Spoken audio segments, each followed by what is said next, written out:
ପିଲାମାନେ ଆଜି ଆମେ ଓଡ଼ିଆର ଆଉ ଦୁଇଟି ଅକ୍ଷର ଶିଖିବା ହେଲା କ'ଣ ନା ଗ ଏବଂ ଘ। ତାହେଲେ ମୁଁ ଲେଖୁଛି, ତୁମେମାନେ ଦେଖ। ପ୍ରଥମେ କ'ଣ କରିବ ନା ଏଇଭଳି ଭାବରେ ଲେଖିବ। ଏମିତି ହାତ ଜମା ଉଠେଇବନି, ଏମିତି କରିକି ଗୋଟେ ଏଇଠି ଗୋଟିଏ ଗାର ଲଗେଇକି ଏମିତି ଦେବ। ଏଇଟା ହେଲା ଗ। ତାପରେ ଏପରି ଲେଖିବ, ଦେଖ ଏମିତି ଲେଖିବ। ତାପରେ ଏମିତି ଗୋଟିଏ ଦେଇକି ତାକୁ ଗୋଟିଏ ଗାର ଲଗେଇକି ଦେବ। ଏଇଟା ହେଲା ଘ। ତାହେଲେ ଏ ଦୁଇଟି ଅକ୍ଷର ହେଲା ଗ ଏବଂ ଘ। ପିଲାମାନେ ତାହେଲେ ଆମର ଗ ଘ ତ ଲେଖା ହେଇଗଲା। ତୁମେମାନେ ୟାକୁ କିପରି ଲେଖି ମନେ ରଖିବ ତାକୁ ମୁଁ କହୁଛି, ଦେଖ। ତୁମେମାନେ କ'ଣ କରିବ ନା ଏଇ ଅକ୍ଷର ଉପରେ 5 ରୁ 10 ଥର ଘୋଷିବ। ତାହେଲେ ଅକ୍ଷର ଦୁଇଟି ତୁମମାନଙ୍କର ହୋଇଯିବ। ଦେଖ ମୁଁ କେମିତି ଘୋଷୁଛି। ଏମିତି ପ୍ରଥମେ ଏଇଠୁ ହାତ ନେବ, ସେଇ ଗାର ଉପରେ ଉପରେ ଲେଖିବ। ଏମିତି ଲେଖିବ, ହାତ ଉଠେଇବନି, ଏଇଠି ରଖିକି ହାତ ଛାଡ଼ିବ ଏବଂ ଘୋଷିଲା ବେଳେ ତାକୁ ଡାକି ଡାକି ଘୋଷିବ। କ'ଣ ନା ଗ ଗ ଗ। ତାପରେ ଏଇଟା ସେମିତି ଘୋଷିବ। ଏମିତି ଗାର ଉପରେ ନେବ, ଘ ଘ।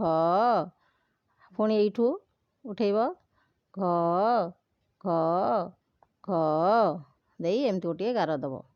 ଏଇ ଗାରଟି ଆଧିରେ ଲାଗିବ, ଏଇ ଗାରଟି ଆଧିରେ ଲାଗିବ। ଏଇଭଳି ଭାବରେ ତୁମେମାନେ ଘୋଷିକି ଅକ୍ଷର ଦୁଇଟି ମନେ ରଖିବ। ସେ ପର୍ଯ୍ୟନ୍ତ ଘୋଷିବ ଯେ ପର୍ଯ୍ୟନ୍ତ ତୁମମାନଙ୍କର ଗ ଘ ଦୁଇଟି ଅକ୍ଷର ହୋଇନାହିଁ। ପିଲାମାନେ ଆଜି ଆମେ ଓଡ଼ିଆର ଆଉ ଗୋଟିଏ ଅକ୍ଷର ଶିଖିବା। ସେଇଟି ହେଲା ଙ। ଆମେ କ ଖ ଗ ଘ ଶିଖି ସାରିଛେ। ଆଜି ତାହେଲେ ଙ ଅକ୍ଷରଟି ଶିଖିବା। ତାହେଲେ ମୁଁ ଙ ଅକ୍ଷରଟିକୁ କିପରି ଲେଖୁଛି ତୁମେମାନେ ଦେଖ। ପ୍ରଥମେ କ'ଣ କରିବ ନା ଏମିତି ଗୋଟିଏ ଗାର ଆଣିବ। ତାପରେ ତଳକୁ ଏମିତି ଆଣିବ, ଗୋଲ ବୁଲେଇକି ଏଇଠି ପୁଣି ଗୋଟିଏ ପୁଡ଼ା ତିଆରି କରିବ। ପୁଣି ଏମିତି ଉପରକୁ ଉଠେଇକି ଏପର୍ଯ୍ୟନ୍ତ ନେଇକି ଏଇଠି ପୁଣି ଏମିତି ଓଲଟା ବୁଲେଇକି ଗୋଟିଏ ଗୋଲ ତିଆରି କରିବ। ତାହେଲେ ଏଇ ଅକ୍ଷରଟି ଆମର ହେଲା ଓଡ଼ିଆ ଅକ୍ଷର ଙ।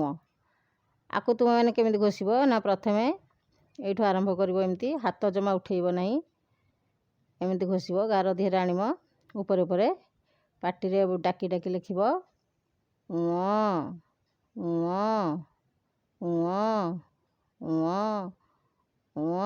ଏଇଭଳି ଭାବରେ ଡାକି ଡାକି ଲେଖିବ।